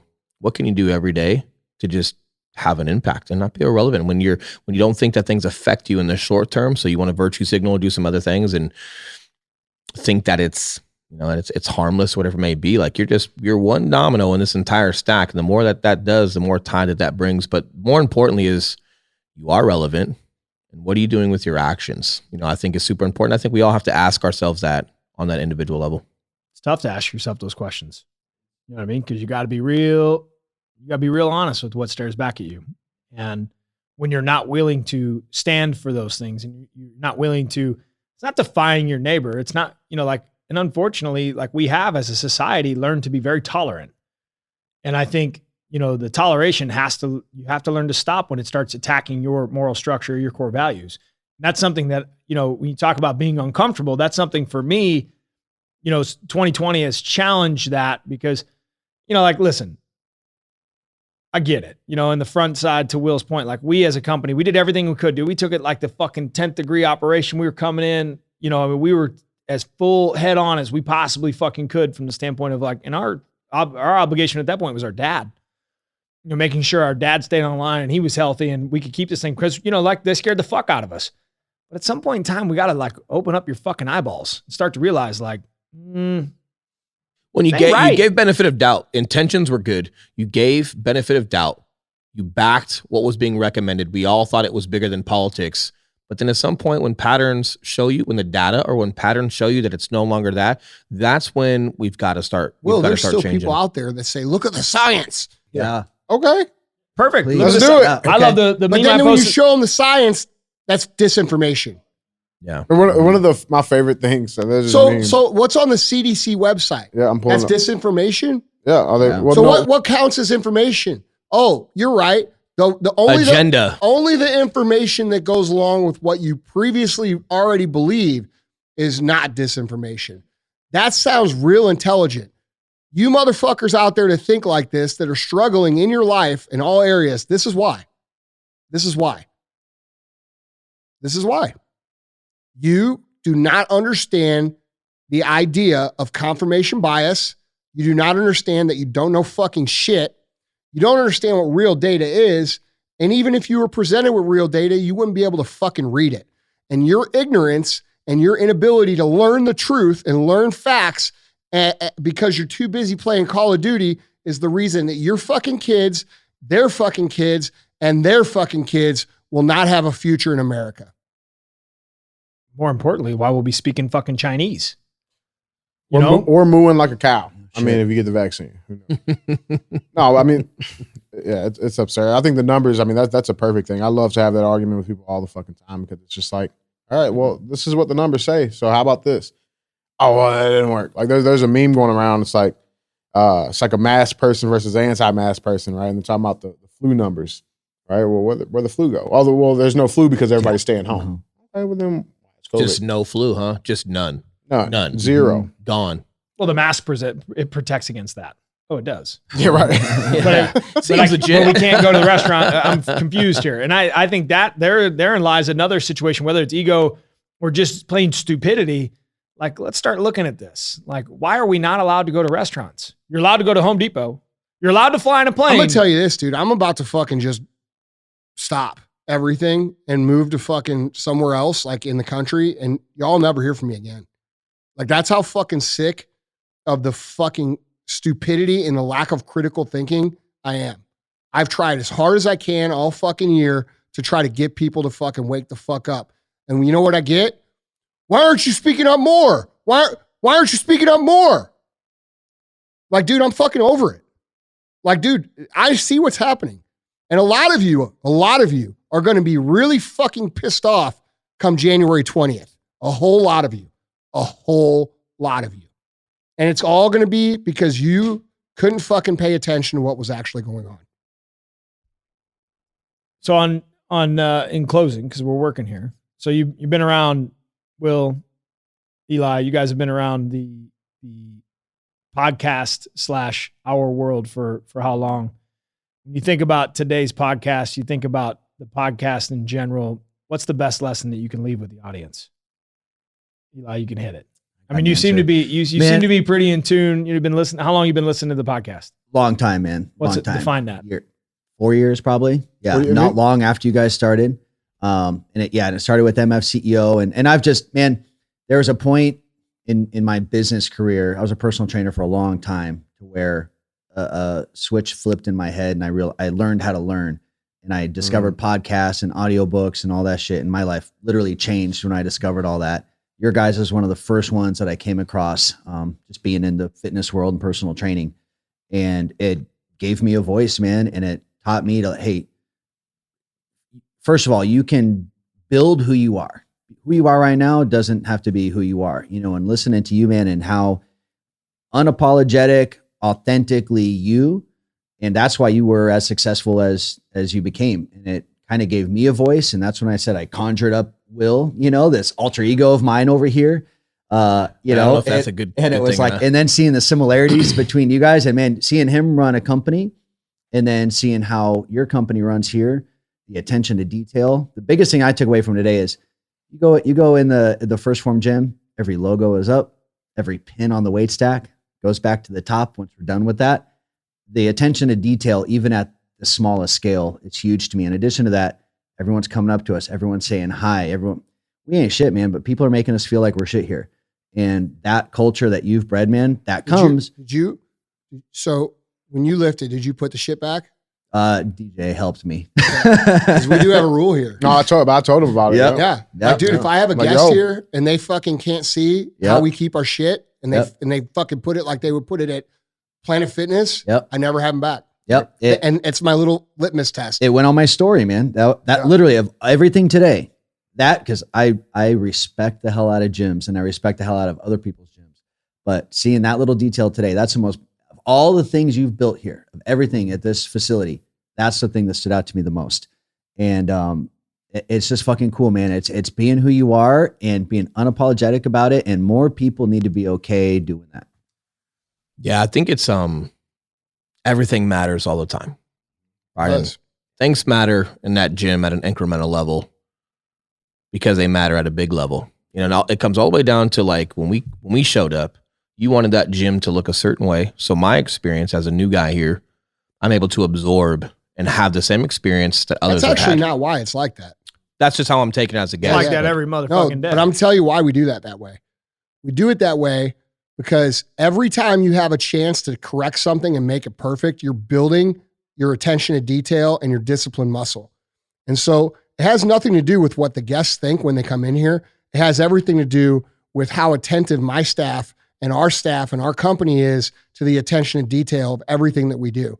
So it's not about making an impression. Oh, that's just a byproduct. But it does. That's a byproduct. Yeah. That's what I mean from my perspective. It's about commitment to end fucking result. excellence as a company. Everything Correct. matters all the time. But again, it's like it's everything matters all the time, right? It's like, hey, if we're not going to do it's the same way like when you're training, you know, like when you're training in the military, and you know, we had a saying at the schoolhouse: high speed is being brilliant at the basics, right? And you're like, what the fuck? But then when you realize how hard it is to be brilliant at the basics, beyond rapport, without falter, no matter the circumstances, you're high speed as fuck, you know. But the bottom line was, man, if I'm not doing preparatory things, and if I'm not here at an incremental level on things that when they are low stress, we're at a level of the weights, right? How are we ever going to execute here? But you're right. It's building a pattern of behaviors for excellence, but they've got to, everything is so incremental, and you've got to have them through all sides of it. You know, it's super important. And I noticed that. And I think the biggest thing for me is, you know, just taking action. And as much as you guys take action, and then just paying it forward, you know, like he said, hey, we're not a big deal, but you appreciated who we were. Yeah. You know, you came on our podcast, you said, hey, these are good motherfuckers. And I love their story. And guess what, man, we got to take a trip here to meet you guys and hopefully be around longer and build relationships with you guys. And just the action you guys take and your heart for the people who want to help themselves is huge, you know? And I think that's the biggest takeaways for me. So tell everybody where they can find you on Instagram. You can find me, my personal, Will_Grimes. You can find me on Facebook if you want. We've got a YouTube channel. Or he's probably already sent you a DM on Instagram. He probably has. There's pictures and Me? everything in there. Only the pretty ones. Eli, what about you? So we know where to find you. Eli Schmidt here. And where can your podcast be found? Man, everywhere. iTunes, Spotify. Should be on Anagram one day. I think Andy's going to have his own platform. We would love to be dedicated to that Day platform. $1, Yeah, you guys can find that. Anywhere you can find podcasts, you guys can. Guys, I brought these guys on, like I said at the beginning of the show, because I was blown away with the conversation that we all had when I met them. And, you know, I do a lot of podcasts, and some are okay. And some, you know, they're getting started, and I know they're going to be better, but these guys have a lot of good real world information to share. I had a great conversation with them. And I want to expose good people to our audience and our family here with our show. So I just want to say thanks for making the trip to come out. I know everybody listening is going to love supporting you guys, and just really appreciate the contributions today to the show. And I hope we get to do this again sooner than later. Yeah, likewise. However, we can just pay it forward. And I guess I want to leave everybody with this. Understand your responsibility with relationships. It's not always like if you've got a girlfriend or some great friends that are in your life, it's not only so much like, man, Eli's so good to me and it's a great thing. What's my responsibility as a business partner or as a friend or a brother? What's my responsibility to make sure that I'm bringing value here? And obviously, whatever we can do for you guys to bring value to your platform because of what we're doing, it's what we're on board for. And no questions asked, you guys have given us an amazing experience and value toward ourselves, but more importantly is our responsibility to you to do the same. Just keep doing what you guys are doing, because what you guys do is important. All right. There's not enough men out there speaking the truth of what it means to be a leader, what it means to be a man, and what it means to struggle and overcome. And there's too much of this, you know, flash in the pan. This is what it's all about. And then there's also too much of the other side of that. I'm a victim. Boo-hoo. All right. And you guys tell the truth. And that's the thing I appreciate about you guys. So just keep telling the truth, man. It's all going to fucking happen for you guys. So that's the show, guys. Appreciate you guys listening. Hold on to your buttholes. Told my teacher, dumb bitch, I'm gonna get millions. Watch this.